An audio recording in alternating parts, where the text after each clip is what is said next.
Assalamualaikum warahmatullahi wabarakatuh. Waalaikumsalam warahmatullahi wabarakatuh. Bismillahirrahmanirrahim. Alhamdulillahilladzi arsala rasulahu bil huda wa dinil haq yazirahu ala dinihi wa kafa bi syahida. Asyhadu alla ilaha illallah wa asyhadu anna Muhammadar Rasulullah nabi ba'da ma ba'du. Rabbi shrah li sadri wa yassir li amri wahlul 'uqdatam min lisani yafqahu qawli. Allahumma sholli ala sayyidina Muhammad wa ala sayyidina Muhammad kama sholaita ala sayyidina Ibrahim wa ala ali sayyidina Ibrahim wa barik ala sayyidina Muhammad wa ala sayyidina Muhammad kama barakta ala sayyidina Ibrahim wa ala sayyidina Ibrahim fil alamin innaka Hamidum Majid. Ya, baiklah peserta Library Talk semua, kita alhamdulillah sudah masuk di episode yang ke-53 yaitu episode spesial Ramadan. Nah, kali ini kita akan membicarakan sebelumnya sudah ada narasumber kita ya, yaitu Bapak Ustadz Ahya Ansori SIP MSI ya, yang akan membicarakan mengenai menata hati di bulan suci ya. Nah, ini menarik sekali teman-teman semua ya, peserta Library Talk semua. Nah, bagaimana kita di bulan Ramadan ini tetap bisa terjaga hatinya ya. Terkadang ya tahulah ya, ketika kondisi lapar ya, itu memang emosi itu bisa lebih cepat naiknya ya, karena kalau udah kelaparan tuh biasanya apa aja pengen dimakan ya, sampai-sampai mungkin kalau ada meja bisa dimakan, meja dimakan juga ya. Nah, di bulan Ramadan ini sebenarnya kita dilatih gitu ya teman-teman semua ya, dilatih bagaimana kita bisa menerima keadaan gitu ya. Nah, kita bisa menerima apa yang kondisi terburuk ya, kondisi terpahit, kondisi terjelek gitu ya, ketika kita ini tidak bisa mengkonsumsi barang yang mungkin dalam sehari-hari itu memang barang itu barang halal gitu ya. Nah, jadi kita akan bisa tahan banting gitu ya, kita bisa semacam tahan guncangan lah gitu ya. Nah, di sini ada Ustadz kita ya, Ustadz Ahya Ansori, yang mana beliau ini adalah narasumber, beliau adalah motivator dan juga beliau adalah dosen juga di Institut Setiami ya. Nah, mungkin boleh Pak Ustadz sedikit ta'aruf. Baik, terima kasih Pak Asbi. Assalamualaikum warahmatullahi wabarakatuh. Waalaikumsalam Halo warahmatullahi rekan-rekan wabarakatuh. semua, ini ada yang di Zoom, kemudian saya juga live ini di TikTok. Teman-teman TikTok, halo semua, apa kabar? Alhamdulillah, waskurillah, saya diundang oleh Pak Asbi ini dalam rangka Library Talk ya, membahas terkait tentang menata hati. Waduh, menata hati. Ya memang ini perkara yang sangat penting ya, karena manusia memang terintegrasi dengan hati, ada perasaan dan seterusnya. Sebelum ke sana, perkenalkan nama saya Ahya Ansori, SIP MSI. Saya hari-hari kesibukan di samping ditugaskan struktural di Institut Setiami sebagai kepala UPT Perpustakaan, kemudian juga mengajar. Dan memang itu dua kegiatan yang memang saya cintai. Sementara perkenalannya itu dulu, dan prolognya mungkin begini. Setiap manusia pasti terintegrasi, di dalamnya ada hati. Nah, ini bagaimana nanti kita mengolah hati. Yang ini yang kita akan bedah. Seperti itu Pak Asbi. Terima kasih Pak Asbi. Silakan. Nah, ini ya, manusia terintegrasi dengan hati ya. Jadi apa tuh Ustadz, hadisnya? Ya, hadisnya ada. Kalau di Qur'annya begini, alladzina amanu wa tatma'innul qulub wa tatma'innul qulubuhum bi dzikrillah, la bi dzikrillah tatma'innul qulub. Orang-orang yang beriman dan hati mereka menjadi tentram dengan mengingat Allah. Ingatlah, hanya dengan mengingat Allah hati menjadi tentram. Ini Quran surat Ar-Ra'd ya. Kemudian di hadisnya juga ada, ala wa inna fil jasad mudghah idza salahat salahal jasad kullu wa idza fasadat fasadal jasad kullu ala wahya qalb. Yang artinya kurang lebih begini, itu 1400 tahun yang lalu baginda Rasulullah SAW sampaikan begini, ketahuilah sesungguhnya di dalam tubuh manusia terdapat segumpal daging, Jika baik, seluruh tubuh baik. Jika rusak, seluruh tubuh juga rusak. Ketahuilah segumpal daging itu ialah hati. Jadi hadis riwayat Muslim. Begitu 1400 tahun tuh begini kan. Berarti hati ini punya peranan sangat penting gitu. Sangat menentukan daripada perjalanan hidup manusia. Bahkan nasibnya. Kurang lebih seperti itu. Begitu Pak Asmi. Jadi di hadis ini dikatakan bahwa ada segumpal daging gitu ya. Yes. Kalau segumpal daging itu buruk, maka buruklah seluruhnya gitu ya. Iya. Kalau segumpal daging itu baik, maka baiklah seluruhnya. Nah, ini jadi yang menjadi komandan di sini berarti hati gitu ya. Betul. Nah, ini menarik ya, hati ya. Kalau dulu kan ada tuh lagunya, jagalah hati ya. Nah, hati ini berarti yang mengontrol ya. Hati ini yang istilahnya itu mengemudikan gitu ya, mengemudikan. Nah, dalam mengemudikan ini kadang-kadang kan yang namanya mengemudi ya, supir itu kan ada yang ugal-ugalan ya. Nah, supir ada yang ugal-ugalan, ada juga yang tertib gitu ya. Nah, kadang-kadang yang ugal-ugalan ini nih ya diri kita gitu ya, diri kita ini, hati kita yang ugal-ugalan ini ya ketika menghadapi kondisi gitu ya, menghadapi kondisi ini kadang-kadang kan kita ini antara sadar dan tak sadar gitu ya, sadar dan tak sadar, bisa jadi kondisi yang kita inginkan itu bisa jadi udah sesuai dengan kita inginkan, tapi kayaknya kita kurang bersyukur gitu ya, sehingga seolah-olah kita ini tidak menyadari kalau sebenarnya itu Allah itu sudah mengabulkan gitu ya, sudah memberikan apa yang kita inginkan gitu ya.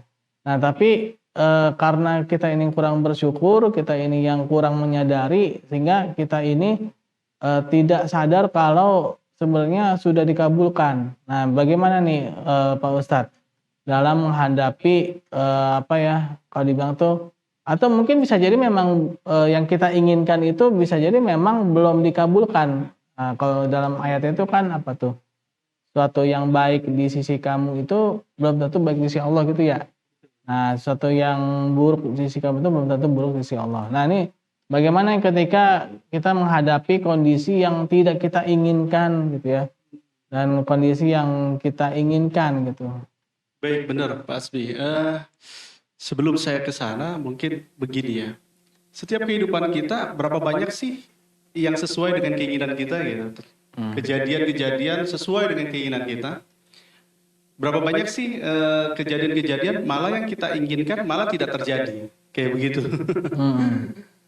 Kita pengen punya uang 1 M gitu, pengen punya rumah, pengen punya mobil dan seterusnya. Tapi kenyataannya gitu, kenyataannya belum bisa memiliki itu semua. Dan itu banyak keinginan-keinginan yang kita inginkan dan tidak wujud gitu, tidak nampak, bahkan tidak hadir dalam kehidupan kita. Artinya begini, persentasinya lebih banyak yang terkabul apa yang tidak terkabul sih gitu. Karena tanda petik begini. Dari perspektif manusianya gitu, ketika memandang bahwasanya keinginan itu sesuai dengan hatinya gitu ya, maka kejadian-kejadian yang dimiliki itu atau yang datang itu berarti terkabul. Nah, pertanyaannya berapa banyak persentasinya? Ternyata ketika kita tanya satu persatu, kebanyakan yang tidak terkabul dalam tanda petik tidak tidak sesuai dengan harapan dia gitu.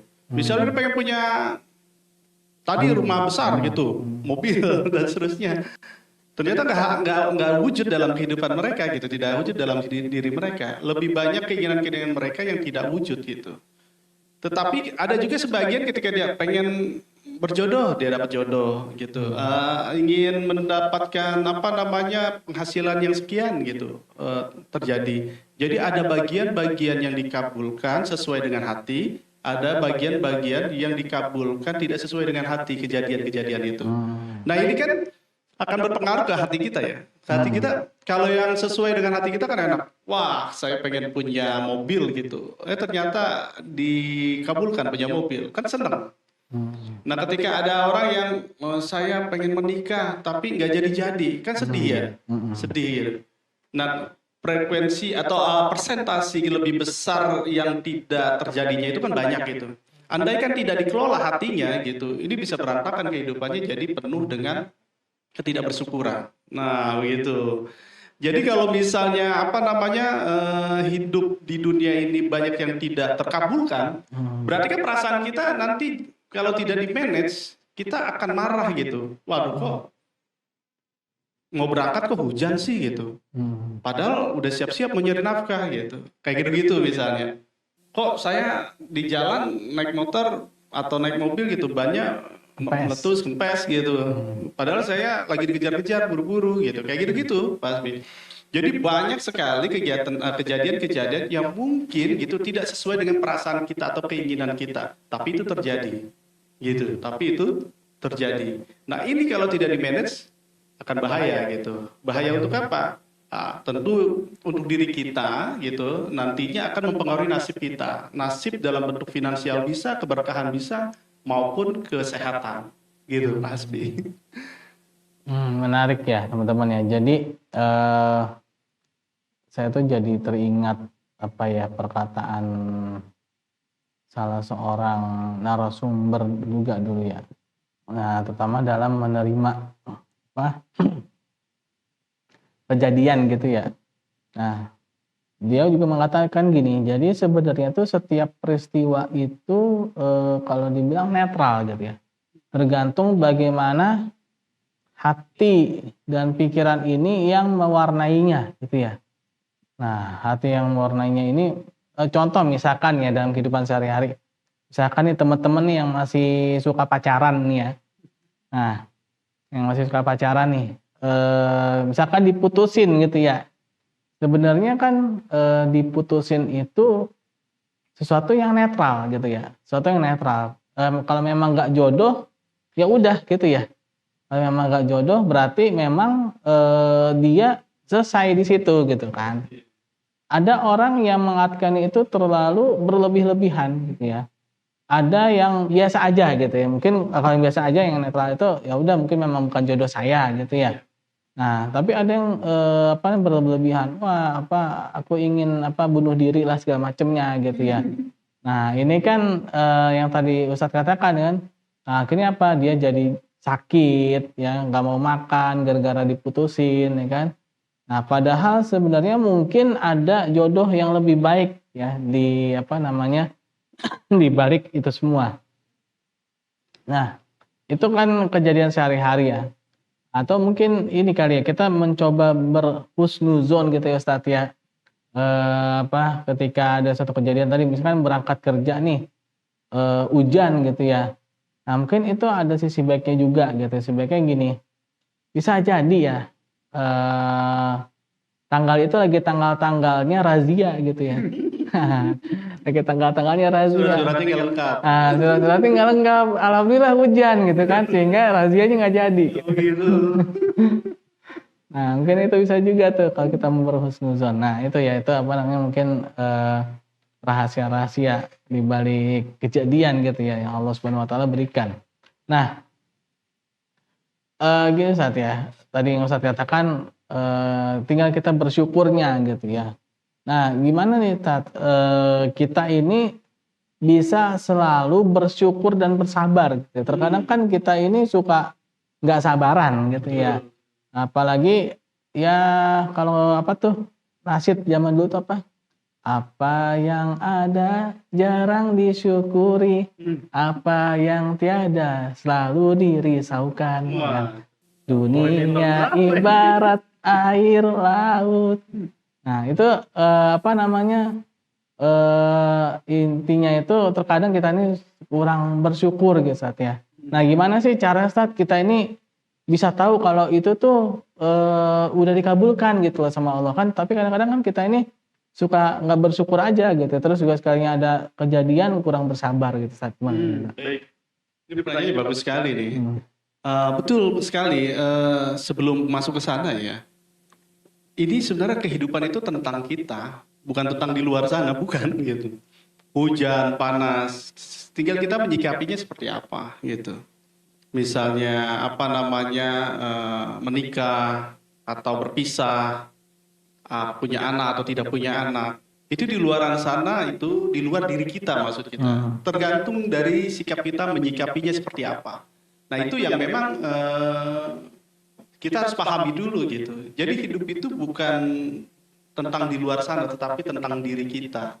Jadi diri kita inilah yang melihat fenomena-fenomena yang terjadi di luar diri kita, gitu. Nah, tentunya kan ada yang sesuai dengan keinginan kita dan ada yang tidak sesuai dengan keinginan kita, gitu. Ada yang sesuai dengan keinginan kita, misalnya kita pengen menikah terus dapat jodoh, ya sesuai, seneng, bahagia. Ada yang memang pengen menikah tapi kok pengen dapat jodoh susah banget gitu, tuh sampai menikah tuh gagal lagi. Ada modelnya begitu, gitu. Nah, yang bisa kita kontrol adalah bukan di luaran sana, tapi perasaan kita, gitu. Yang bisa kita kontrol adalah perasaan kita, hati kita, ya, dan bukan di luaran sana. Ini penting sekali, gitu. Maka kalau ada problem atau masalah, itu kita tinggal dua pilihan, mau terserap atau kita mengkontrol daripada permasalahan itu. Nah, misalnya lagi di jalan kejadian gitu, naik motor misalnya ya, disenggol sama orang gitu, senggol. Faktanya seperti itu, faktanya di lapangan seperti itu. Nah, tinggal kita mau ngambil kondisi keadaan itu, apakah kita terserap itu dalam artian begini, marah langsung, kaki 4 segala macam, maki-maki gitu dan segala macam. Itu kan artinya kita terserap dengan fenomena itu gitu.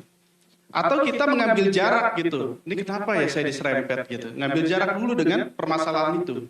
Ya, permasalahan itu. Nah, ketika mengambil jarak dengan permasalahan itu sehingga ada gap, dan kita ketika ada gap ada cara berpikir. Mana yang harus saya pilih? Apakah saya harus marah-marah atau bertanya gitu, atau mencari tahu kenapa gitu. Nah, ini memang orang perlu latihan. Latihan untuk tidak langsung terserap pada sebuah kejadian yang memang tidak mengenakan, biasanya begitu. Perlu latihan karena otot aja itu perlu dilatih. Misalnya ngangkat barbel, ngangkat nge-gym dan seterusnya, itu perlu dilatih. Nah, ketika dilatih ototnya akan tumbuh besar dan seterusnya sehingga dia kuat mengangkat beban-beban itu. Nah, orang yang sering berlatih dengan kondisi-kondisi seperti itu, dia akan cepat menyesuaikan dirinya untuk tidak terserap pada fenomena yang tidak mengenakan itu. Gitu. Ya, contohnya misalnya tadi tuh ya, ada orang kesenggol gitu ya, papasan lagi jalan, macam-macam tuh kondisinya. Ada yang kesenggol langsung marah, ya, kenapa lo nyenggol gue, marah-marah gitu, atau maki-maki langsung gitu ya. Ada yang kesenggol terus cuma lihat-lihatan terus bengong gitu. Ada yang langsung maaf ya mas gitu. Ada yang model kayak begitu. Fenomenanya sama gitu, tapi reaksinya macam-macam. Nah, orang-orang yang sudah terlatih untuk tidak marah gitu, yang biasanya sudah terbiasa melatih otot perasaannya, tanda petik, dia akan menyikapinya dengan menjaga jarak dulu, kemudian baru dia mengambil respon tersebut gitu. Nah, ini yang harus kita perhatikan gitu. Nah, orang kalau ada masalah itu biasanya gitu, ada kejadian ya, dihina atau dimaki atau difitnah dan seterusnya. Dua kemungkinan ya. Yang pertama itu biasanya dia balas langsung marah gitu. Ada orang yang kalau diserang dia langsung balik menyerang marah. Woi, kamu yang ini, kamu yang itu, kamu yang ini gitu. Marah. Ada orang yang modelnya begitu. Ada orang yang memang dia ketika disakiti, dia pendem aja gitu. Nah, dua-duanya ini gitu mempunyai efek yang kurang baik. Kalau misalnya seseorang marah gitu ya, ketika dia diomelin, terus dia disakiti, dia langsung marah, maka yang terjadi efek yang tidak baiknya adalah pertengkaran. Secara emosinya keluar semua gitu, tidak tersumbat karena dia lepas semua mengeluarkan. Kamu ini keluar semua, ya. Kalau di rumah mungkin misalnya ibu-ibu yang marah gitu ya, ngomelin anaknya gitu. Nah, itu emosi mungkin selesai semua gitu karena keluar gitu, apa yang tersumbat di dalam dirinya, aliran emosinya itu keluar semua gitu. Namun apa yang terjadi? anaknya jadi korban gitu. Korban apa? Korban makian ibunya gitu. Atau orang yang tersenggol itu jadi makian gitu, marah-marah, dimarahin ya jadi bisa bentrok fisik dan seterusnya, bisa berkelahi dan seterusnya gitu. Nah, itu efek dari orang yang langsung mengeluarkan rasa marahnya. Kalau misalnya dipendam, nah, gimana kalau dipendam nih gitu, nggak bisa marah, padahal kesel banget gitu. Dipendam aja anaknya misalnya nakal, cuman nggak bisa ngomelin, nggak bisa ini, cuman marah dalam hati, gemuruh di dalam hatinya. Ini yang terjadi apa? Sumbatan-sumbatan energi emosinya itu tersumbat nih di dalam tubuh, sehingga itu yang membuat efek akhirnya seseorang mudah sakit, gitu, entah stroke, entah itu karena dipendam gitu. Efeknya ke sana gitu, dipendam. Aliran daripada emosinya ini tidak lancar karena ada sumbatan-sumbatan kemarahan yang tidak terlampiaskan. Nah, ini kan pertanyaannya, terus gimana dong kita kalau kita disakiti, dizolimi, terus ada orang yang tidak berbuat baik kepada kita? Apakah kita kayaknya serba salah kalau diem, nanti kita yang sakit, badan-badan kita sakit, pusing kepala, emah muncul gitu, GERD dan segala macam. Atau kitanya marah balik gitu, kan nggak boleh juga. Kalau marah balik nanti orang bisa menyerang kita, bisa berkelahi, bisa jadi putus hubungan, putus silaturahmi, kayak gitu-gitu banyak. Nah, maka ini sebenarnya yang terbaik adalah ketika kita merasa tidak nyaman diri kita dizolimi atau ada sesuatu yang tidak nyaman di hati kita, entah itu dengan partner hidup, dengan lingkungan keluarga, dengan warga gitu, atau dalam skup yang besar mungkin apalah ya bernegara gitu, adalah membicarakan, mengkomunikasikan dengan baik. Artinya apa? Ketika di sini kita diperlakukan zolim oleh orang lain, maka kita sampaikan bahwa saya kurang nyaman. Ini kenapa? Apa maksudnya seperti ini? Jadi harus dibicarakan, tetapi dengan bahasa yang santun, dengan bahasa yang tidak marah-marah. Sehingga apa? Sehingga energinya bisa keluar gitu, tetapi kita masih bisa membangun silaturahmi. Ini saya bisa mendapatkan, saya pernah mendengar literatur yang diceritakan oleh seseorang, manuskrip Jawa, raja-raja Jawa. Kalau mereka marah gitu, ini dalam manuskrip tertulis ya, manuskrip kuno. Mereka kalau marah itu karena menjaga kewibawaannya nggak langsung nunjuk-nunjuk gitu. Gitu. Mereka masuk ke kamar, kemudian ambil diminta untuk seseorang mengambil daun, menulis namanya. Misalnya si Raja Jawa ini marah sama namanya, mohon maaf, Iwan misalnya, Iwan ya. Nah itu ditulis nama Iwan, kemudian si Iwan ini dimaki-maki, ditaruh di atas bantal, terus daunnya itu ditaruh di atas bantal dan dimaki-maki. Diomelin, dimarahin, Iwan kamu nih gitu, kayak gitu. Sehingga emosinya bisa rilis karena marah gitu, tapi si Iwan ini nggak ngedenger, nggak sakit hati gitu. Ini pun di kehidupan modern ada tokoh daripada anak-anak nih ya, Kak Seto. Kak Seto juga gitu. Kak Seto kalau lagi marah gitu mungkin ke anaknya dan seterusnya, dia masuk kamar mandi terus nyanyi sembari mandi. Nyanyinya lagu Batak. Wah, saya nggak ngerti, mungkin butet, ale butet, misalnya sembari mengeluarkan emosinya supaya rilis. Gitu, supaya rilis. Tetapi nanti anaknya nggak jadi korban marahnya dia dengan brutal gitu, dengan mulutnya gitu, dengan kata-kata yang bisa menyakitkan gitu. Tapi anaknya paham kalau ayahnya lagi seperti itu berarti dia sedang marah dengan anaknya gitu. Nah nanti keluar biasanya anaknya minta maaf dan seterusnya.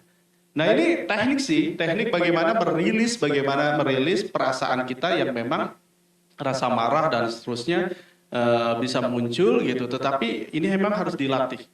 Dilatih dengan apa? Ya itu tadi, kalau datang kita ambil jarak dulu, ambil gap supaya kita bisa menganalisa permasalahan ini, kemudian kita mengambil tindakan.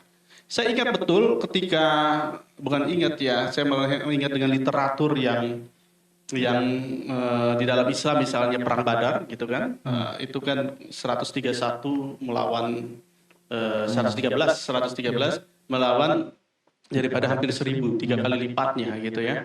Peperangan dalam kondisi yang mungkin di bulan Ramadan juga, di bulan puasa nah ketika peperangan selesai dan dimenangkan oleh kaum muslimin dalam cerita itu ya, dalam kisah itu, Rasulullah bilang roja'na min jihadil akbar ila roja'na min jihadil asghar ila jihadil akbar, dia bilang gitu. Kita baru saja kembali perang dari perang yang kecil, yang sangat kecil, dan akan menuju perang yang sangat besar. Perang yang kecil, padahal itu para sahabat jumlahnya cuma 113 gitu, melawan musuhnya yang hampir 1000. Tetapi itu dikatakan baru perang yang kecil. Dan kita akan menuju perang yang besar. Perang yang besar itu apa kata Rasulullah? Jihad hawa nafsu katanya. Jihad melawan hawa nafsu. Kama qala Rasulullah. Seperti yang disampaikan oleh Rasulullah. Jihad yang terbesar itu melawan hawa nafsu. Jadi sebenarnya kita ini berperang pada diri kita sendiri untuk melawan hati kita. Menundukkan ego kita, menundukkan perasaan kita, memilih pilihan-pilihan terbaik di dalam kehidupan kita atas kejadian-kejadian yang tidak mengenakan gitu. Yang tidak mengenakan yang muncul dan datang kepada kita. Begitu Pak Hasbi. Nah, ini perlu kita kita latih. Kalau nggak latih ya nggak bisa gitu. Ya sama kayak misalnya orang yang belum bisa memaafkan, kamu belum bisa. Kenapa? Karena nggak mencoba untuk memaafkan. Tapi kalau belajar untuk mencoba memaafkan, dia akan terlatih mudah untuk memaafkan. Misalnya, setiap orang punya kemungkinan untuk salah gitu. Kayak gitu, ya. Setiap orang itu bukan malaikat, dia ada kesalahan-kesalahan, mungkin dia salah ucap. Misalnya kita diomongin, wajar lah gitu diomongin. Kenapa? Mungkin saya juga pernah ngomongin orang gitu. Jadi kayak perasaan-perasaan ya udahlah gitu. Mereka juga punya kesalahan gitu, saya juga punya kesalahan. Sehingga tidak mempertajam permasalahan-permasalahan itu, membawa yang permasalahan yang sepele itu ke permasalahan yang besar. Gitu Pak Hasbi. Nah, ini yang memang kita harus latih. Latih dalam apa? Dalam menjalankan kehidupan sehari-hari ketika menemukan fenomena yang tidak mengenakan, ya. Fenomena yang tidak mengenakan itu banyak sekali tadi saya bilang. Bisa ketidaksesuaian, misalnya anak nih harusnya ngaji jadi nggak ngaji. Misalnya partner hidup harusnya rajin sholat, dia malah malas-malasan sholat, sehingga membuat kita merasa tidak nyaman gitu. Banyaklah fenomena-fenomena yang tidak mengenakan di dalam kehidupan ini karena banyak sekali yang tidak sesuai dengan harapan kita. Nah, ketidaksesuaian dengan harapan kita ini kalau kita tidak manage, itu menjadi sumbatan-sumbatan energi di dalam diri kita. Gampang sakit, gampang marah, gampang kecewa gitu. Ada orang yang marah-marah, misal suami istri marah, misalnya si istri marah sama suami atau suami marah sama istri, dengan teriak itu akibat dari apa? Akibat dari kumpulan-kumpulan kekecewaan yang tidak rilis. Kumpulan kekecewaan yang kecil-kecil nggak rilis. Kok dia nggak perhatian ya? Kok dia nggak ngerti ya? Tapi nggak dikomunikasikan. Kok dia begini ya? Kok dia begitu? Akhirnya pada satu momen tertentu, boom gitu. Dia meledak lah, marah-marah, lempar piring lah, kayak gitu. Padahal itu harusnya dikomunikasikan bisa rilis dari hal yang terkecil. Begitu Pak Hasbi. Ada yang saya tangkap tadi ini ya. Pertama mengenai remote ya. Remote hidup kita gitu ya. Saya juga pernah dapat juga tuh ya. Semacam ya mungkin seperti tausiah lah gitu ya. Nah, itu remote hidup kita itu jangan diserahkan kepada orang lain gitu ya. Jadi misalkan ada teman kita nih, misalkan kita negor dia nih, misalkan sholat gitu ya. Nah, kita ini pengen teman kita, misalkan kita bahagia banget kalau teman kita ini sholat gitu kan. Tapi ternyata dia sholatnya males-malesan gitu ya. Males beneran gitu, bukan males-malesan ya. Nah, sehingga kita ini jadi kayak kurang srek atau kurang bahagia. Nah, jadi berarti ada yang bilang itu sama aja kita tuh ngasih remote hidup kita itu ke teman kita. Gitu. Kenapa? Karena ya namanya kita ini hanya bisa, lingkup kita ini hanya bisa menyampaikan gitu kan, nggak bisa mengatur orang lain gitu Ustaz ya. Jadi walaupun teman kita ini tidak sesuai yang kita inginkan gitu, misalnya tadi itu pengen ini sholat, rajin beribadah gitu kan, ternyata nggak sesuai yang kita harapkan gitu ya. Nah, atau mungkin tadi tuh ya teman hidup partner hidup gitu ya, istri ya kan, kalau yang laki-laki. Nah, kalau yang wanita mungkin suami gitu ya. Istri atau suaminya itu misalkan tadi tuh malas sholat gitu ya. malas beribadah. Nah, mungkin ya, ini benar nggak Sat? Ya udah kita yang penting menyampaikan, kita mengkomunikasikan. Nah, nanti kalau misalkan tetap seperti itu, bisa jadi istri kita lagi haid gitu. Oh enggak ya? Oh, enggak. Maksudnya bisa jadi memang mungkin pada saat itu Allah belum memberikan hidayah mungkin kali ya. Nah, itu mungkin poin penting tadi ya. Terus sama terserap. Nah, ini menarik juga nih ya. Tadi tadi contohnya kayak kesenggol gitu, lagi naik motor kesenggol. Tapi tergantung siapa yang nyenggol juga Sat ya. Ya.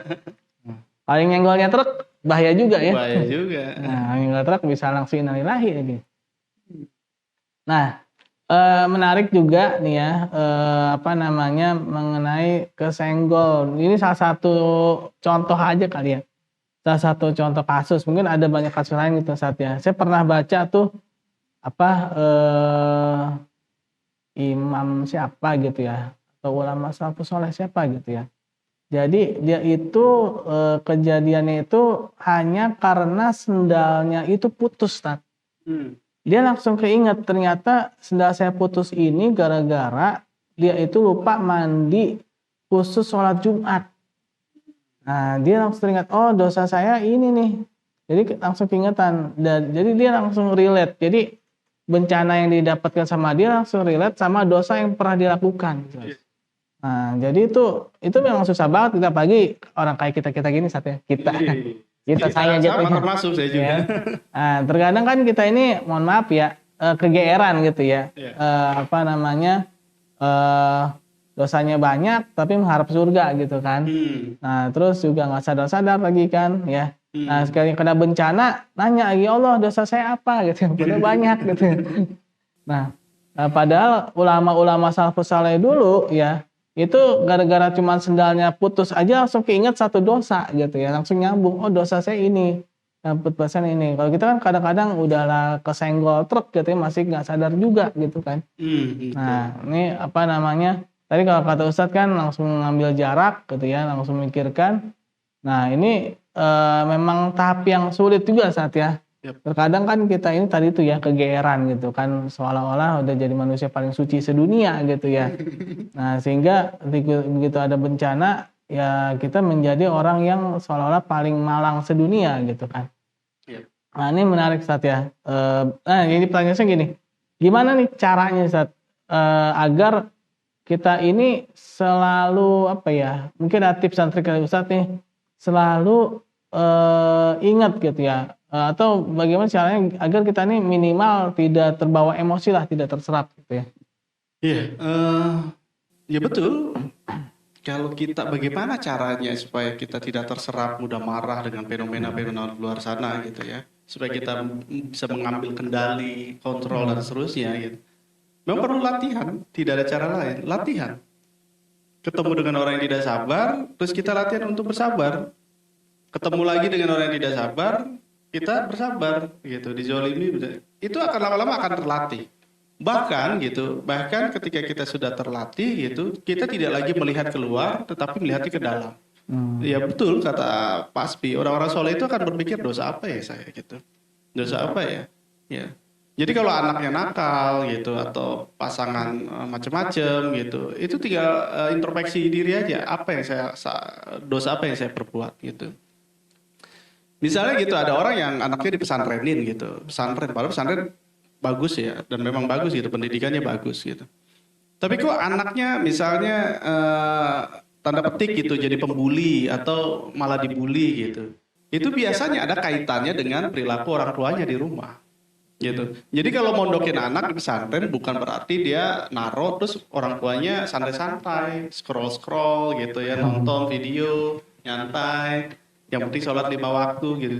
Tidak ada usaha untuk mendoakan, tidak ada usaha untuk sambung perasaan dengan anaknya melalui doa-doa gitu ya. Dan itu banyak sekali anak-anak yang bermasalah di pondok pesantren karena ada perilaku orang tuanya yang tidak baik juga di rumah. Gitu. Nah, artinya apa sih? Ini keterkaitan. Berarti kalau ada masalah di luar sana itu juga ada kaitannya dengan kesalahan-kesalahan kita. Maka cara yang terbaik adalah yang pertama ya beristighfar gitu. Istighfar, astagfirullahaladzim. Nah, caranya bagaimana sih kalau ada permasalahan-permasalahan kayak gitu ya? Kalau kita ada masalah yang tidak sesuai, kalau yang sesuai kan enak ya. Kita bersyukur tinggal secara lisan alhamdulillah gitu, atau sujud syukur gitu ya.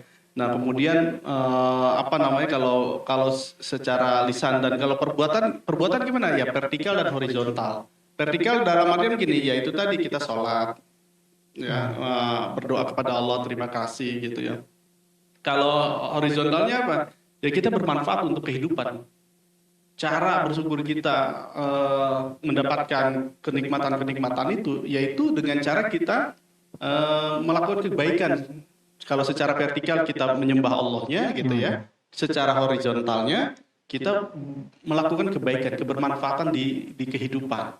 Sehingga itu menjadi tabungan-tabungan kebaikan kita, dan akhirnya keberuntungan-keberuntungan itu akan datang berulang-ulang dalam kehidupan kita. Yang kita inginkan kan kita hidup beruntung terus ya, beruntung dalam kehidupan kita.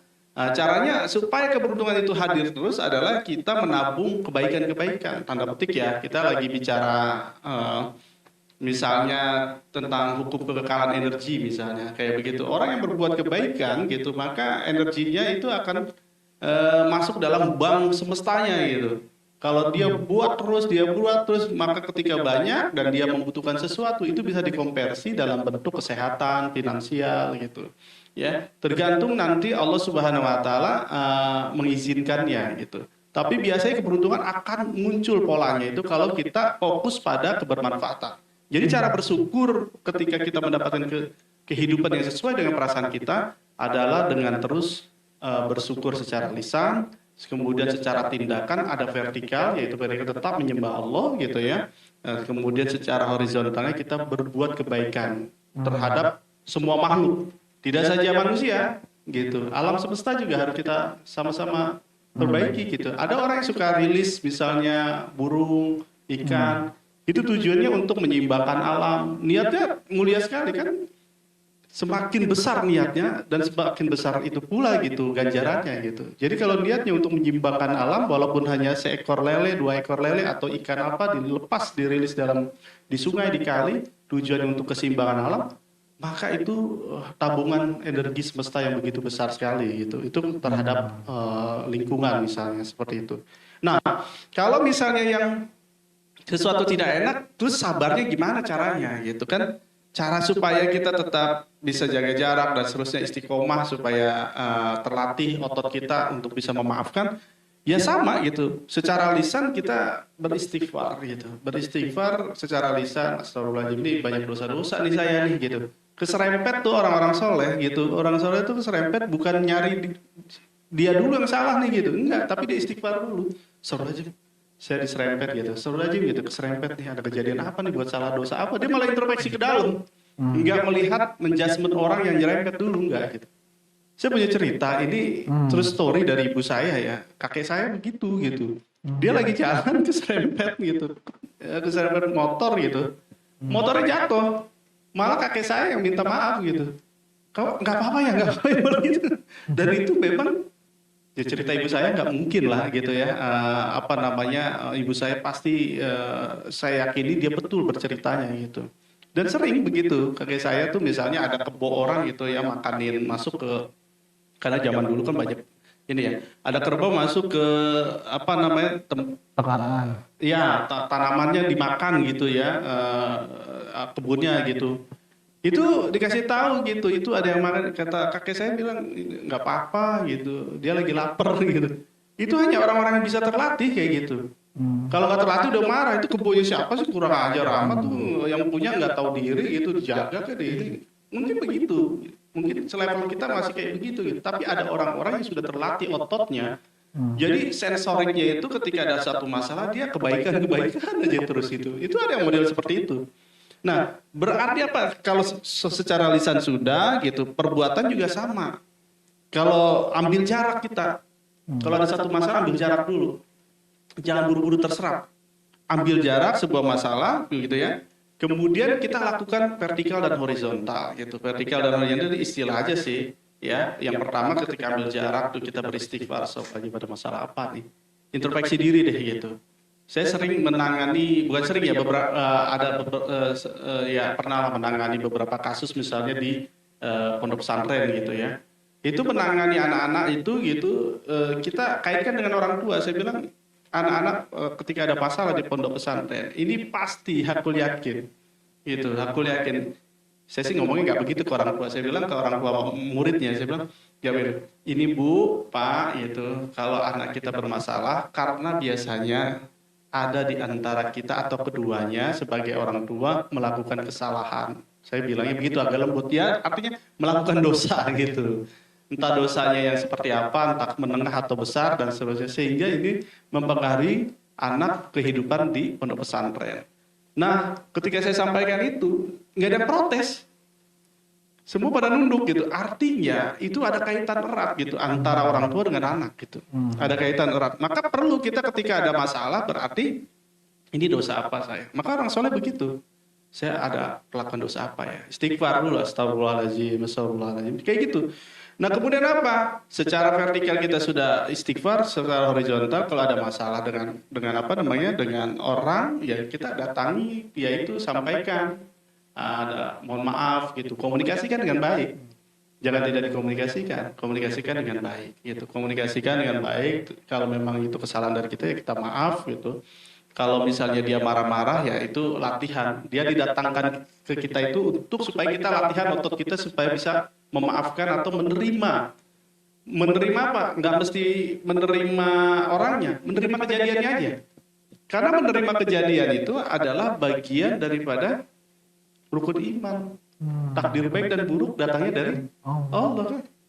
Nah, penting bagi kita tuh untuk apa? Menjaga penerimaan itu. Penerima nih, oh iya ya Allah ternyata masih ada di dunia ini manusia yang seperti ini.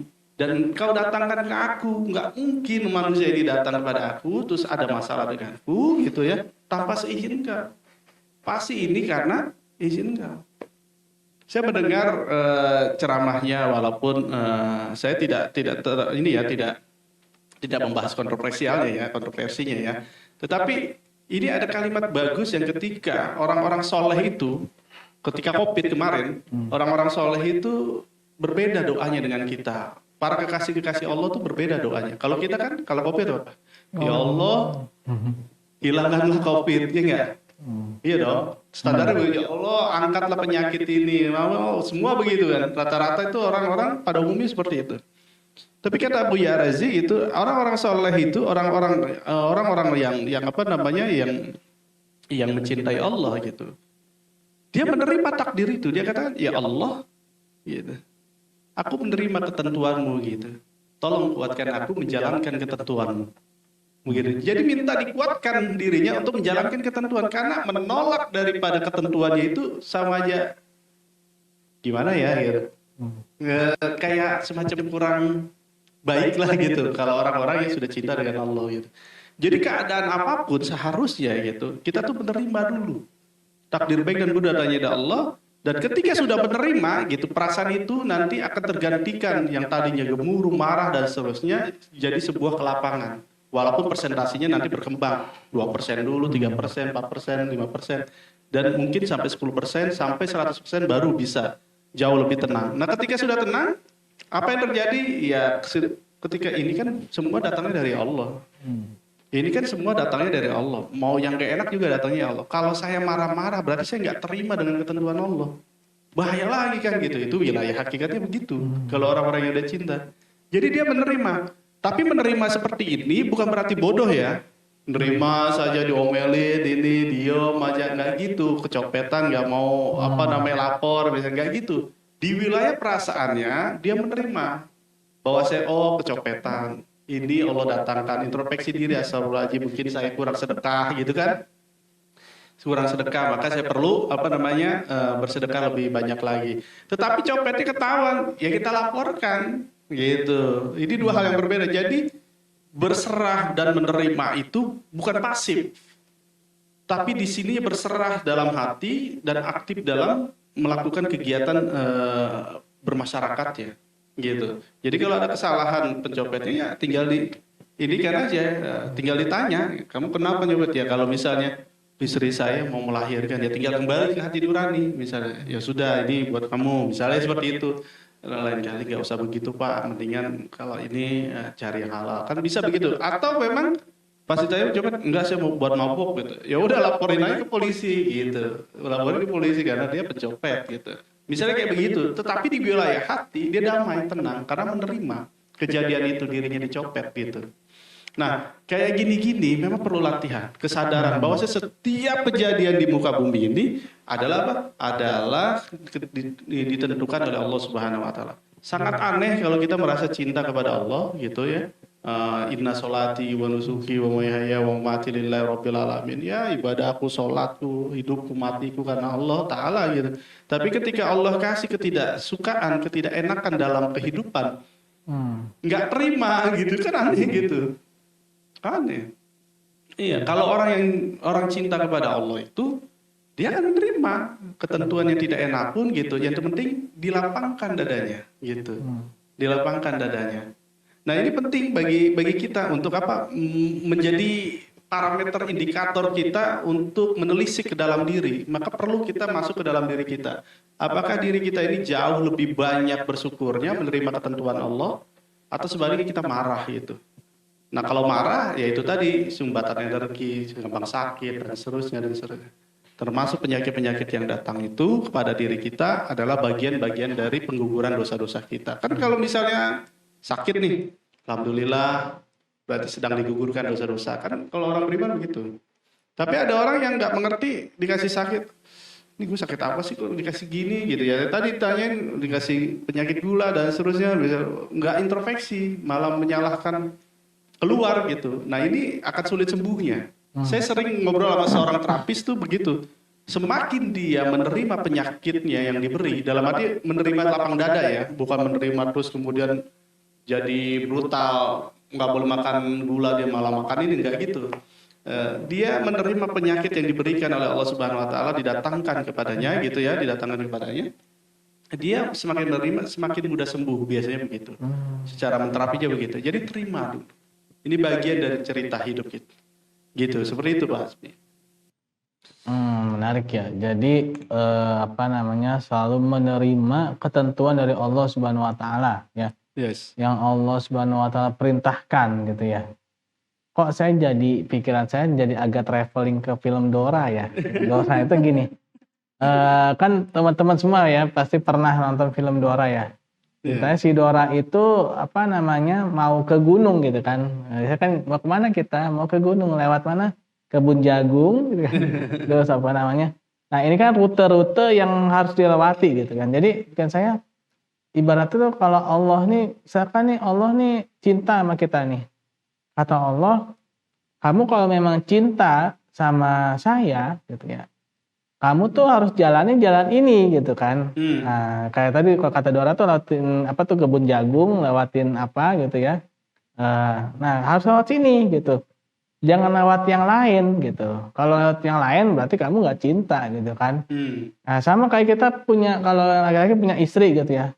Nah, biasanya kalau istri lagi ngidam, itu biasanya tuh pengen makanannya itu walaupun sama gitu ya. Tapi kalau yang dagangnya beda, tuh tahu gitu. Misalkan pengen mie ayam gitu ya. Pengen mie ayam yang ini gitu kan. Nah, kita beli mie ayam yang tempat lain nih.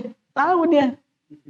Wah, ini bukan mie ayam yang ini yang saya pengenin gitu. Karena berarti Allah itu seperti itu juga gitu ya. Mungkin Allah itu lebih cemburu gitu ya bahasanya. Daripada makhluknya gitu kan. Nah, ini menarik berarti bagaimana ini kita menjadikan ridho Allah gitu ya. Jadi kita ridho kepada Allah dan Allah pun juga ridho kepada kita. Wah, ini levelnya siapa nih, radhiyallahu anhu wa radu'an ya. Nah, itu memang. Memang padahal seperti itu, kehidupan itu tidak ada cara lain kecuali kita menyamakan kehendak kita dengan kehendak Tuhan atau kehendak Allah. Maunya Allah apa ya kita ikut. Gitu. Maunya Allah itu apa ya kita ikut dengan kehendak Allah.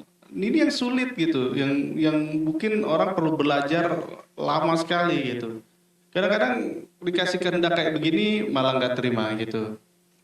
Nah, ini kayak gitu-gitu membuat seseorang makin jauh dengan Allah biasanya begitu. Karena ketidakterimaan ketetapan-ketetapan Allah.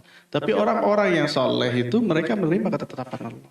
Bahkan mereka berdoa, doanya tuh bukan lagi masalah finansial, bukan masalah ini. Ya mereka berdoa juga tentang itu mungkin kalau kekurangan. Tetapi lebih dominan mereka, ya Allah gitu, tetapkan hati ini pada kehendak-Mu gitu. Jadi menerima kehendak. Lagi-lagi ya, menerima kehendak itu bukan berarti dia pasif, bukan gitu. Di sininya yang dia merasa menerima gitu. Tetapi dalam kehidupan sehari-harinya dia aktif. Aktif podcast misalnya, aktif diskusi, kerja dan seterusnya. Bukan yang diam, berdiri, terus nggak melakukan kegiatan di dunia gitu, tidak bermanfaat. Nggak gitu. Tapi mereka itu yang orang yang aktif gitu. Aktif dalam artian menentukan ketentuan-ketentuan yang diberikan oleh Allah Subhanahu wa taala. Betul sekali. Jadi sahabat itu punya level radhiyallahu an, Allah ridho kepada mereka. Nah, kita pun sama. Maksudnya sama gimana? Ya, kita pun sama dalam artian begini, kalau bisa kita mendapatkan level seperti itu. Allah ridho kepada kita gitu. Kalau Allah ridho itu puncak daripada keinginan kita kalau kita cinta kepada Allah. Raditu billahi robba. Aku ridho kepada Allah sebagai Tuhanku gitu. Jadi kalau ngaku Tuhan, ridho kita, Allah itu Tuhan kita, harusnya takdir baik dan buruk kita terima dengan lapang dada. Nah pertanyaan besarnya gini, kan nggak semudah itu gitu kan ya nggak? Iya. Itu gimana tuh caranya kalau nggak semudah itu gitu. Nah, kalau misalnya tidak semudah itu, apa yang diminta? Maka ulama bilang, orang soleh katakan begini, minta sama Allah. Ya Allah, beri saya perasaan untuk tetap mencintaimu. Misalnya kayak begitu. Makanya ada doa, Allahumma inna nas'aluka hubbak hubba ma yuhibbuk hubba amalin yuqarribuna ila hubbik. Ya Allah gitu, kami bermohon kepadamu, inna nas'aluka hubbak, kecintaan kepadamu gitu. Hubba mayuhib, dan kecintaan kepada orang yang mencintaimu, supaya kita satu circle, menguatkan. Kalau sendiri repot, nggak ada suasana. Mayuhibuk, Allahumma inna nas'aluka hubbak hubba mayuhibuk hubba amalin yuqarribuna ila hubbik, dan mencintai amalan-amalan yang sekiranya mendekatkan diri lebih cinta lagi pada engkau gitu. Jadi cinta kepada amalan-amalan, ya amalan itu kan yang ada makhdu, ada ghairu makhdu gitu kan. Ada yang ditetapkan misalnya sholat, zakat, puasa gitu, cinta dengan itu semua, dan ada yang ghairu makhdu yang tidak ditetapkan, misalnya kita membantu orang dan seterusnya ya, berbuat kebaikan, bermanfaat di kehidupan. Itu semua apa? Itu semua adalah dalam rangka kita supaya mendekat kepada Allah Subhanahu wa taala. Jadi aneh kalau orang mengaku cinta kepada Allah masih mengeluh dengan ketentuan-ketentuan Allah. Lihat deh, orang-orang soleh itu biasanya dikasih sakit, mereka ya udah gitu jalanin aja, gitu ngejalanin aja. Kita ngelihatnya itu tuh sakit. Iya, mau sakit itu gimana? Ente nggak ngerasain, ya sakit mah sakit, kayak ditusuk-tusuk, misalnya kayak di ini sayat-sayat gitu. Tapi memang ini ketentuan Allah gitu. Nah itu mereka sampai seperti itu. Kadang mereka masih bisa tersenyum dalam sakitnya gitu. Nah orang-orang seperti itu udah terlatih dan memang sudah diberikan bimbingan oleh Allah Subhanahu Wa Taala. Mungkin mereka juga dipilih oleh Allah dan mereka berdoa kepada Allah. Jadi ada yang dipilih oleh Allah dan ada yang diusahakan atas dirinya sendiri. Maka kalau kita yang mengusahakan atas diri kita sendiri, kita banyak-banyak berdoa. Berdoa apa? Berdoa untuk, ya Allah, tolong dong, ya Allah bantu saya untuk bersabar ketika ketetapan tidak sesuai dengan diri. Ya Allah bantu hati saya supaya sesuai dengan kehendak-Mu, gitu. Supaya menyesuaikan, bisa match gitu. Mau baik mau buruk gitu, pokoknya terima. Nah itu memang perlu latihan Pak. Jadi puncak daripada itu apa? Raditu billahi robba. Dalam agama begitu. Aku ridho, Allah menjadi Tuhanku. Gitu. Nah kalau ridho posisinya di mana sih? Di hati kan? Bagi manusia hati. Hati. Berarti hidup apa? Hidup itu tentang life is vibration game. Karena hati memancarkan vibrasi. Hidup itu tentang apa ya? Permainan vibrasi, getaran hati. Jadi kalau semakin dia bersyukur, semakin dia menerima kebaikan-kebaikan. Kalau dia tidak bersyukur, maka tidak mendapatkan kebaikan-kebaikan. Jadi hidup itu tentang permainan game, vibrasi hati, permainan hati. Kalau di situ dia ada Allah, ada Tuhan yang Maha Esa di dalam dirinya, maka selesai kehidupan ini. Dalam artian dia menjalaninya dengan damai, tenang, sentosa. Dalam artian damai, tenang, sentosa ini bukan berarti tidak ada masalah. Ada masalah tapi bisa dikuasai, gitu. Tetapi kalau misalnya orang ini tidak selesai dengan hatinya, tidak bisa menata hatinya, ini akan repot. Dia akan ketemu kegelisahan, kegundahan, ketidaknyamanan.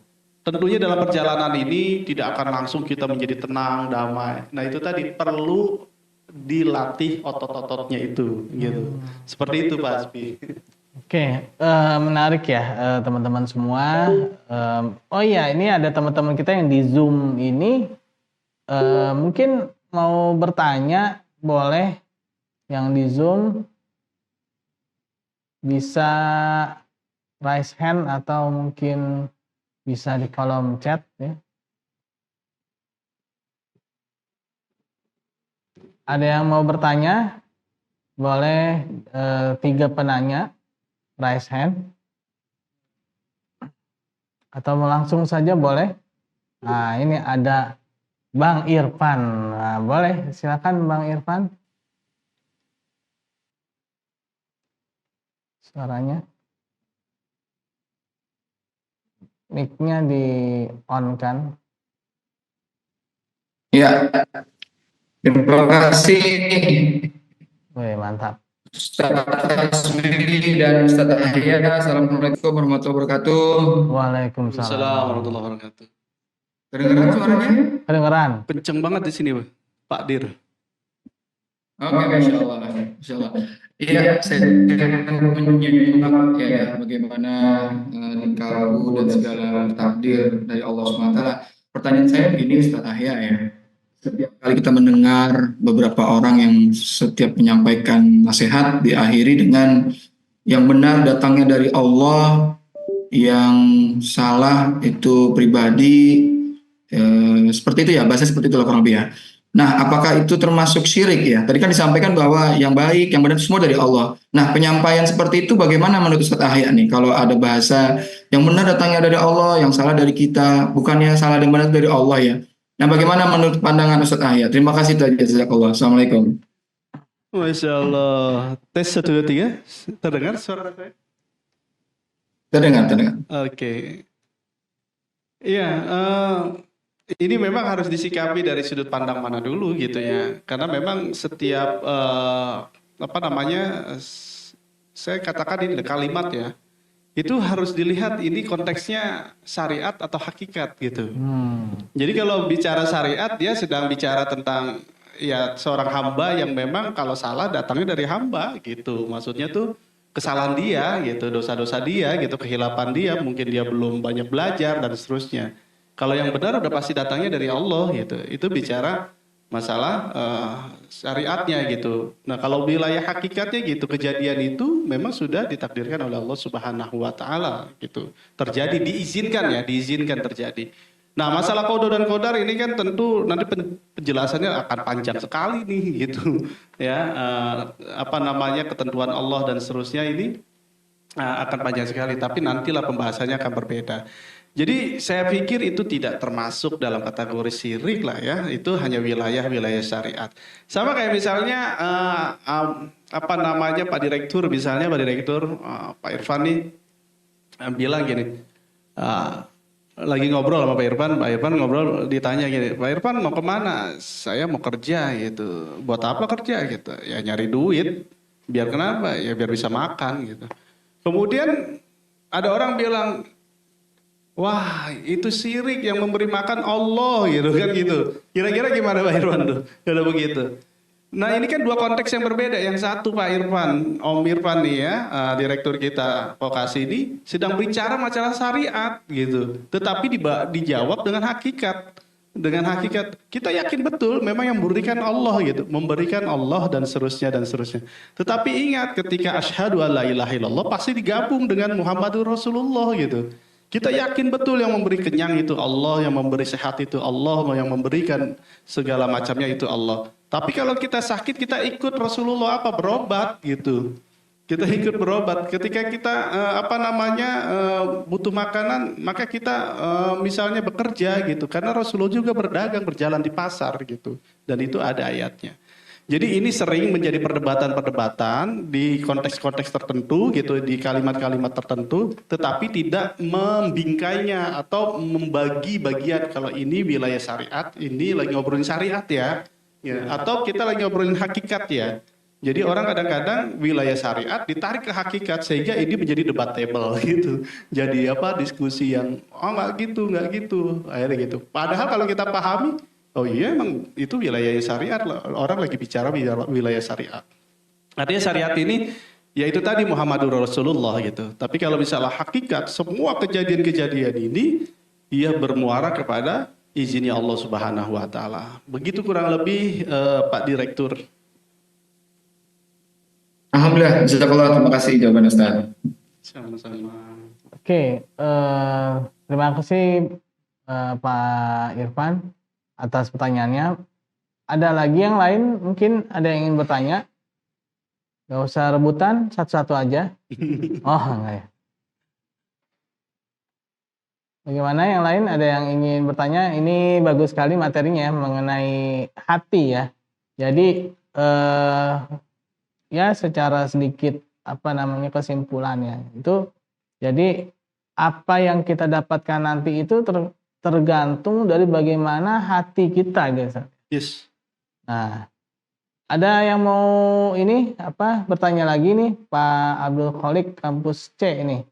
Speakernya nyala, mungkin mau bertanya nih. Atau Pak Heksawan, boleh Pak? Masya Allah. Ini kepala kampusnya. Masya Allah.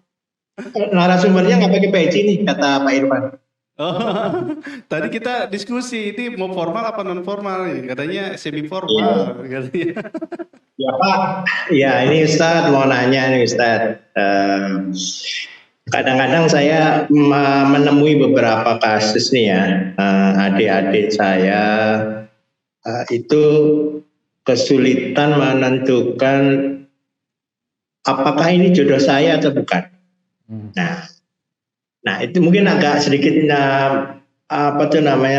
menyimpang sedikit ya. Tetapi bagaimana mereka memahami bahwa ya udah ini jodoh saya. Jadi saya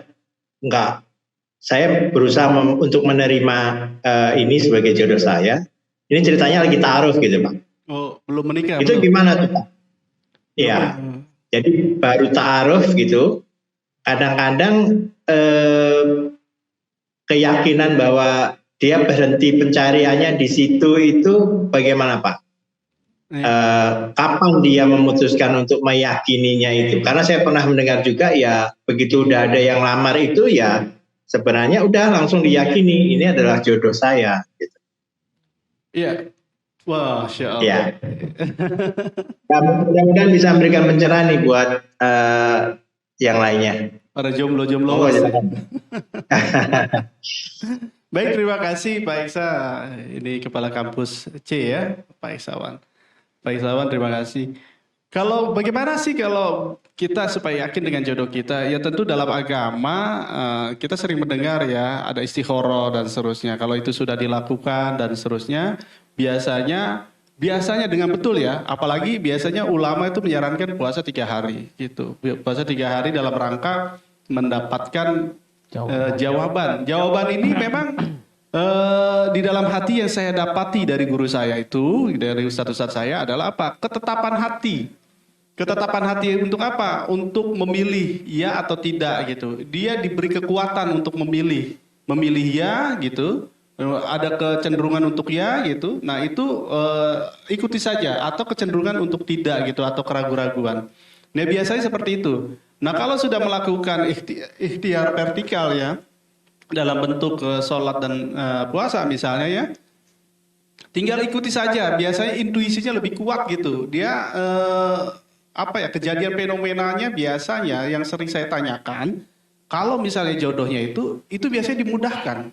Biasanya tahu-tahu nggak punya uang untuk khitbah, tahu ada duit dari mana. Saya ingat betul gitu, mungkin ada kawan kita salah satu OB gitu, ketika dia pengen menikah gitu, dia nggak punya uang buat maharnya, buat maharnya, tapi dia bawa seserahan Pas lagi mau nikah nggak ada mahar. Kata temennya, lu gimana mau nikah nggak ada mahar? Ya udah berapa aja deh gitu. Akhirnya tuh mahar kayak ketilang. Cuman bayar 50.000 apa 100.000 gitu. Udah gue pinjemin dulu nih gitu. Gue kasih aja deh katanya. Akhirnya maharnya cuma 50.000 apa 100.000. Tapi istrinya yang sekarang itu ridho gitu. Ridho. Artinya jodoh itu ya kayak begitu menurut saya. Menurut saya. Jadi akan selalu dimudahkan untuk menikah gitu. Lain hal misalnya setelah pasca pernikahan itu pembahasannya akan beda gitu. Jadi teman-teman yang belum berjodoh gitu ya, Anda lakukan saja misalnya ikhtiar dalam istikharah, kemudian kalau belum punya sama sekali ya sholat hajat, minta dipertemukan jodoh yang baik, yang soleh atau soleha gitu ya. Kemudian Anda kalau sudah ketemu Anda istikharah, dan kalau istikharah diinikan lagi dimantapkan puasa boleh gitu ya, kita minta supaya apa? Supaya betul-betul karena perjalanannya ini akan panjang gitu sebuah pernikahan. Nah biasanya itu ketika istikharah dilakukan dan puasa dilakukan, biasanya itu kekuatan batinnya itu sinyalnya itu konektivitasnya terhadap Allah Subhanahu wa taala jauh lebih kuat gitu. Jauh lebih kuat. Sehingga itu intuisinya juga bisa ketangkep maju apa mundur gitu. Biasanya kalau maju pun gitu ternyata bukan jodohnya gitu, ada aja halangannya. Biasanya begitu, belok lah gitu. Akhirnya dapat ganti yang baru lah kayak gitu-gitu. Nah, tinggal mengikuti ketentuan Allah dalam bahasanya kalau berdoa itu jangan ngotot.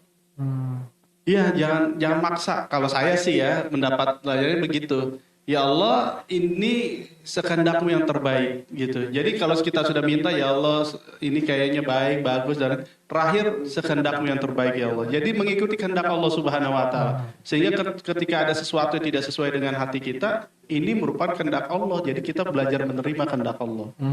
Begitu. Seperti itu.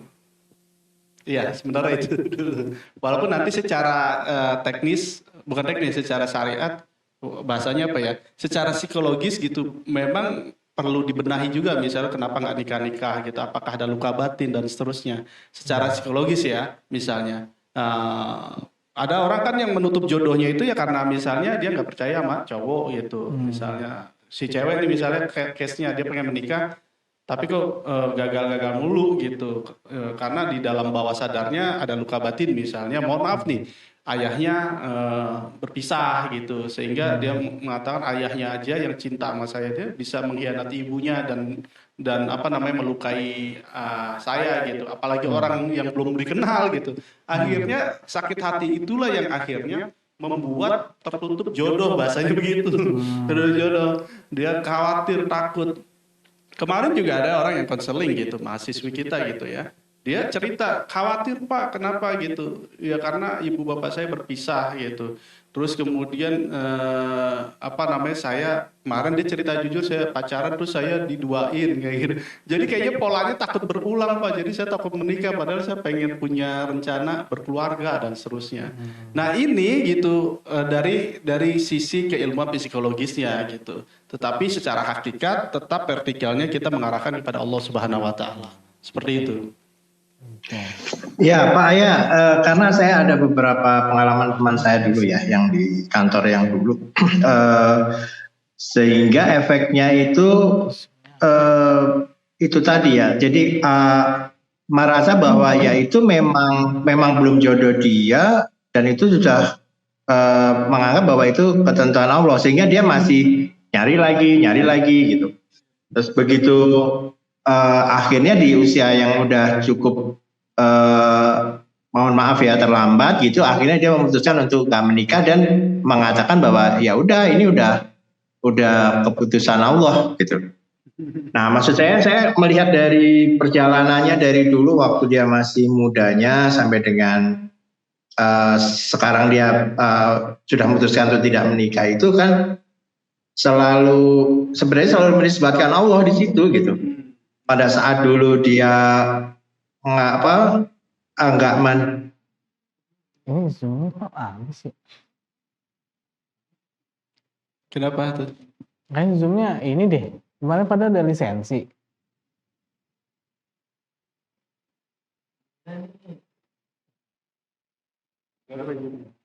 Kemarin kan apa lisensinya habis ya? Tadi soalnya keluar tulisan ini apa? running time. Iya, padahal kemarin tulis berlisensi. Kayaknya nggak kecek yang hari ini.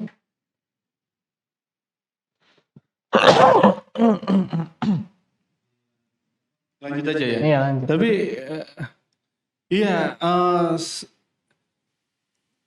Belum gabung lagi ya.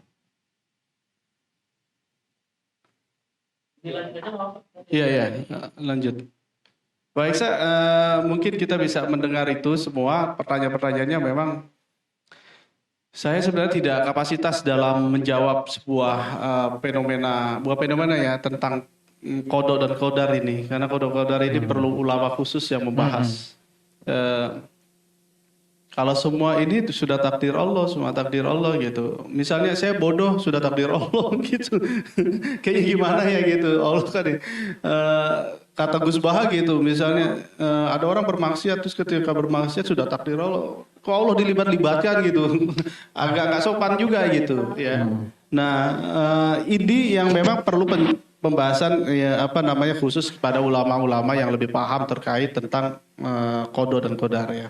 Takdir baik, kodo dan kodar lah ya, takdir baik dan buruk ini datang dari Allah.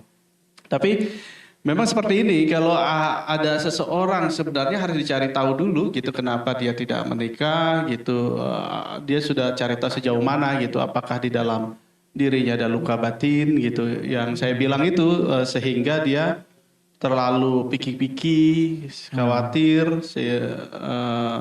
akhirnya dia tidak menikah dan seterusnya. Sebenarnya menikah tidak menikah pun gitu, walaupun penikah itu adalah sunnah daripada sunnahnya para anbiya gitu ya, tetapi juga ada ulama-ulama yang memang tidak menikah juga gitu ya. Syekh Nawawi itu tidak menikah juga gitu. Beberapa orang juga ulama tokoh-tokoh daripada agama itu tidak menikah. Tetapi memang menikah itu bukan satu atau dua hal yang memang bahasa itu sunnah daripada sunnah para anbiya. Tapi enakan menikah sih gitu. Enakan menikah. Nah, kalau menikah kan jadi enak gitu. Artinya ada pendamping hidup kalau tidak menikah. Kalau saya tidak menikah karena memang ketentuan Allah, bisa jadi bisa iya, karena kita kan nggak tahu.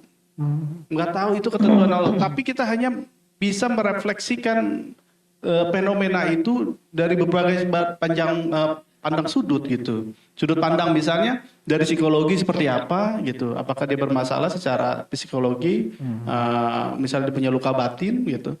Atau dianya terlalu pikir-pikir gitu, terlalu milih-milih gitu. Atau ada kecenderungan tidak suka sesama jenis, beda jenis. Sehingga ada kondisi ke arah sana dan seterusnya. Artinya psikologis juga gitu, psikologi. Atau arahnya kemana gitu. Nah itu kan harus ditelisik banyak faktor yang sehingga kita juga harus, memang itu rangkaian itu semua adalah dalam koridor ketentuan Allah. Begitu semua. Kalau misalnya memilih untuk menikah itu ketentuan Allah, memilih untuk tidak menikah itu juga ketentuan, maksudnya dalam koridor ketentuan Allah. Mau seperti apa pilihannya, tapi dibebaskan manusia untuk memilih untuk menikah dan tidak menikah. Kalau dia menikah akan mempunyai konsekuensi seperti ini, kalau dia tidak menikah dia akan menentukan konsekuensi seperti itu. Sehingga tetap dua-duanya itu adalah dalam koridor ketentuan Allah. Gitu. Itu yang saya pahami ya, yang saya pahami. Gimana Pak Heksa? Tadi menarik Ustaz. Tadi membahas mengenai ulama-ulama. Memang ada ya ulama-ulama itu dia tidak menikah. Cuman gini Ustaz, yang jadi perbedaannya ya, mereka itu nggak menikah tapi kitab-kitabnya banyak Ustaz ya. Yes. Nah ini jadi pertanyaan itu, kalau kita nggak nikah, kita berapa kitab yang kita bikin gitu kan? Itu kita malah bikin anak malah. Ya. Nah, kita nih khawatir kan udah lah nggak nikah gitu ya, tapi maksiat terus. Nah, ini malah jadi malah jadi PR besar gitu ya. Nah, karena kan para ulama itu, contoh kalau nggak salah Imam Nawawi ya, umurnya itu kan hanya sampai 40 tahun dan belum menikah tuh. Tapi kan kitabnya itu Imam Nawawi yang mana ya? Kalau nggak salah yang ini ya, yang kitab Riyadhus Shalihin itu ya. Nah, itu kan kitabnya itu kan diterima semua kalangan ya.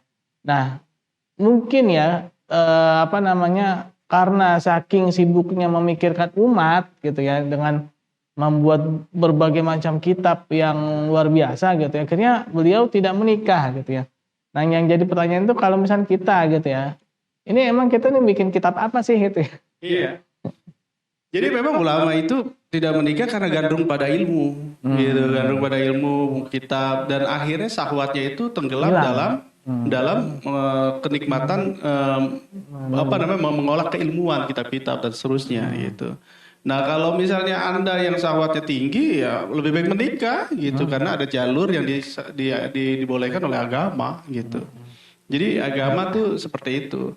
Walaupun memang ada hadis gitu, paman rogiba an sunnati falaisa minni, barang siapa yang benci kepada sunnahku bukan dari golongan. Ingat ya, ulama bukannya benci gitu, dia mengatakan dia cinta sama Rasul gitu, dia nggak benci dengan menikahnya gitu, bukan gitu, tapi memang pilihan dia untuk tidak menikah, tapi bukan benci gitu, bukan benci, hanya pilihan itu gitu.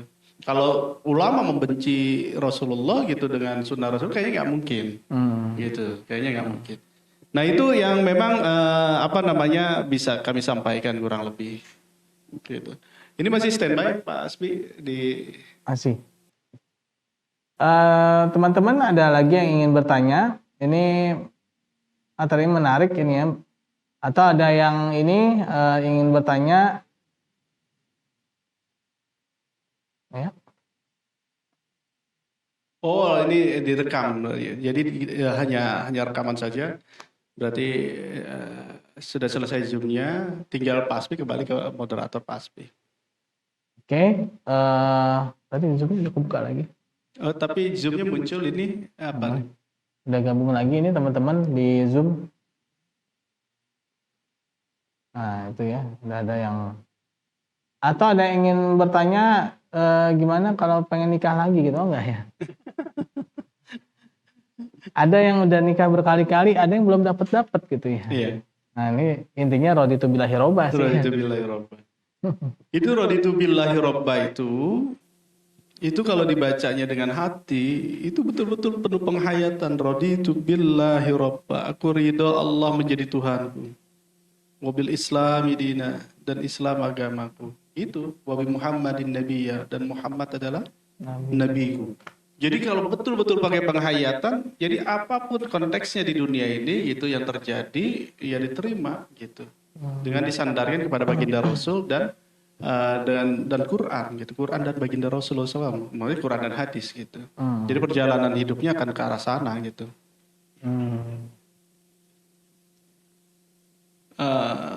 Abdul Khalik.